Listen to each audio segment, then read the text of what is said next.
Breaking news now on Fox 61, Connecticut's news station. We begin tonight with breaking news out of New York City following a deadly mass shooting in Midtown Manhattan. Thanks for joining us for the Fox 61 News at 10. I'm Brent Harden. And I'm Sarah Sanchez. At least 5 people are dead after that shooting inside a Midtown Manhattan office building. An off-duty NYPD officer is among the dead, according to the Associated Press. Now, here's what we can confirm tonight. The shots rang out around 6:30 inside the building off Park Avenue. Police believe the gunman, identified as Shane Tamura from Nevada, shot and killed himself. The building houses several major financial firms and the National Football League headquarters. People inside reportedly barricaded themselves inside conference rooms as the shots rang out. Our news partners in Manhattan tell us a press conference is expected any second. Of course, we'll bring you the latest as soon as we learn more.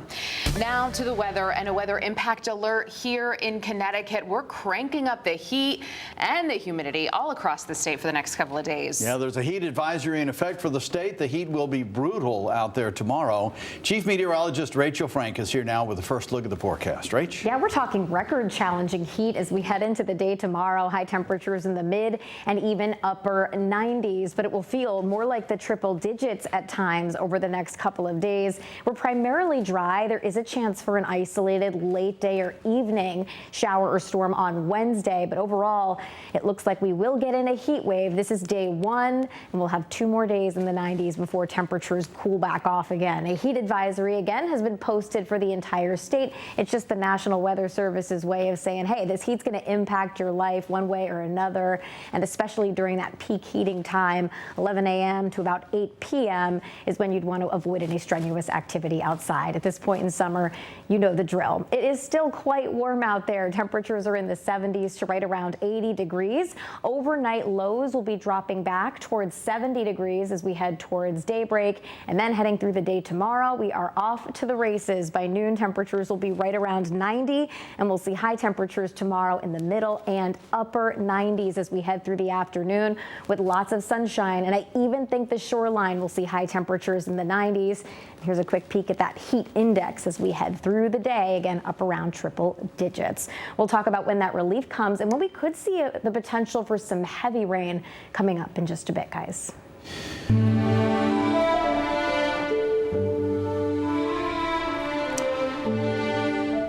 Hearts are heavy in the town of Plainville tonight and all across Connecticut. Firefighters, first responders, and community members are mourning the loss of a longtime veteran of the fire department, Firefighter Ray Maro. Firefighter Maro died in the line of duty. Officials say there was an accident at the scene of a house fire yesterday. Fox 61's Tim Latow has more on how neighboring departments are stepping up to support their colleagues in uniform during this difficult time. If you look behind me in the Plainville Fire Department's garage bays, you'll see all sorts of fire engines, trucks, and support vehicles, many of them from departments out of town. These firefighters from neighboring departments are giving the Plainville Fire Department staff time to grieve the loss of their brother, Firefighter Raymond Maro.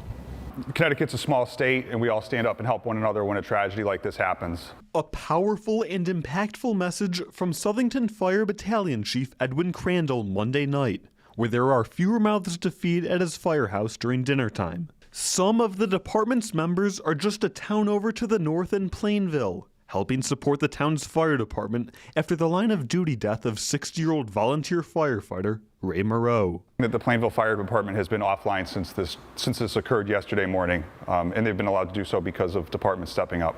Bristol, Burlington, Colchester, Farmington, Hebron, Simsbury, Southington, and Wethersfield are just some of the departments providing support to Plainville Fire, many on a volunteer basis. It's important because we're all brothers, and we stand up and help one another in a time of need. The firehouse kitchen is typically a lively place, but as the potatoes are sliced and the greens are chopped, hearts remain heavy for the firefighters in Southington and across the state. Our members were there. It's on their minds. We all have families to go home to, so did Ray. So it's certainly it's a hard week to deal with for a lot of members, especially the Plainville Fire Department community. Because many fire departments in Connecticut frequently travel to assist others, Battalion Chief Crandall says Firefighter Maro's death is leaving a searing impact in every corner of the state. Our members were on scene, and and Connecticut's so small. If you don't know somebody, you know somebody who knows somebody. We work with Plainville on a very frequent basis. So it has hit our members also. Firefighters say they've had a lot of donations of food and drinks over the last couple of days and appreciate all the support from the community. In Plainville, Tim Latow, Fox 61.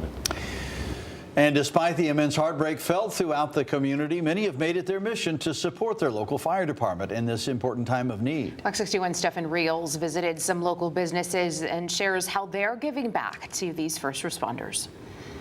Services and arrangements for Ray Maro are still being figured out here in Plainville, but in that meantime, community members have stepped up in a big way to help out their grieving fire department.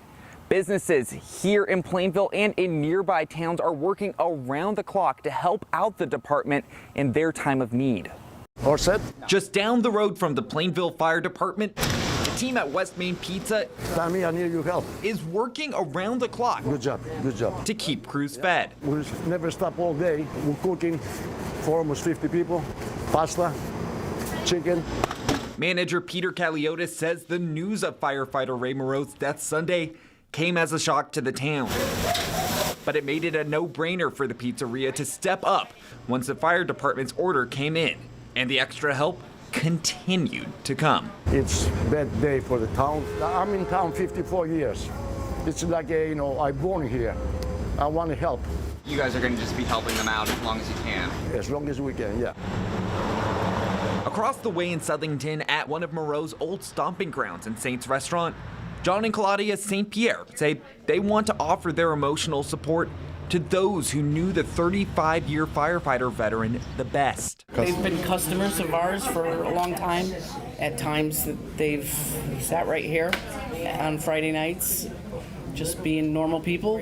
They're the greatest couple. They're just very friendly, included everybody in everything. A memory the St. Pierres want to preserve and bring the same energy to Moreau's loved ones as he brought to Plainville. Had a heart of gold to their family to us. Everybody's here for them, and the appreciation level that we have for what they do. It's a challenge, and we're going to do whatever we can as a business, as a family, as a community, to do what we can, during this tough time. And everyone that I've had a chance to speak with over the course of this story have really just shared a similar thought in that they want to make sure that they show enough emotional support to the fire department and everyone who knew Ray Maro. In Plainville, Stephen Reels, Fox 61. And tonight we are learning new details about the support coming for Ray Maro's family. They will be the first to receive benefits under Connecticut's Fallen Heroes Fund. Now, this is Governor Lamont signing an expansion of that program into law last month. When it first started, it only applied to police officer line of duty deaths. Now it's for all first responders. The program provides a one-time tax-free payment of $100,000 and extends health coverage for 5 years if the family was on his plan. Comptroller Sean Scanlon says his office is working with Plainville to get the money out quickly. We'll hear from more firefighters mourning the loss of their own in just 20 minutes. Until then, our coverage continues online on the free Fox 61 News app and streaming anytime on Fox 61 Plus. New tonight, the South Windsor community is coming together to support one of their own after a fire ripped through a family's farmhouse. Fox 61's Valerie Moravi has more from a fundraiser held to support the family in their time of need. With the Burke families on the road to recovery after a fire tore through their farmhouse on Friday. Not just days after being removed from that fire, members of the community met here at the South Windsor Swim Tennis Club to help the Burkes get back on their feet. A community banded together for one of their own. Friday afternoon, fire officials responded to a massive fire at a farmhouse on Nita Warford Road. The farmhouse was owned by the Burke family and is considered a total loss. Kelly Jolson is among those who helped organize this fundraiser at the South Windsor Swim and Tennis Club to help the Burkes rebuild and recover. This is a farm in our community. This is our food. This is the beautiful open space that we all love about South Windsor. And they really are going to need the community to show up to continue to do that. Krista Burke and her daughter Brittany were ready to open their ice cream shop when they realized their home was on fire. I got there and the corner of the porch was on fire and it was starting to spread up the side of the house, and they wouldn't let me go in and get my dog. I came outside and I saw the smoke. My dog, my best friend, she was once in a lifetime, you know, she helped me work cattle, and she was such a big part of down here. She was down here every day. All of our customers knew her, loved her. The Burks are staying as strong as they can, trying to cope with the loss of their home, years of memories, and their 14-year-old dog, Twist. Our customers are so amazing. They're our friends, they're our family now, and they've just been here for us and been holding it together. And every step of the way, whatever we need, they've just been here. But through tough times, their business continues to be supported by the community around them. And the Burks say they're grateful and blessed to have each other. And they've just shown us that we can get through this and be back and better than ever. Just it's hard to look at it right now. It's a little too soon to really.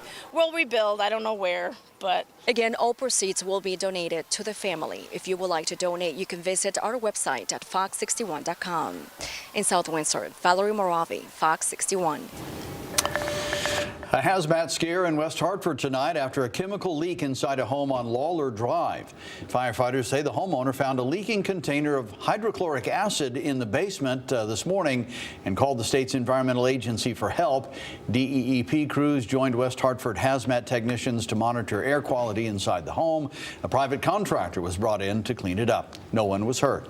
Officials say the scene cleared around noon, but they have an important reminder to dispose of any old or unused chemicals to prevent future health risks. Well, developing in New Haven, a high school student is now in ICE custody.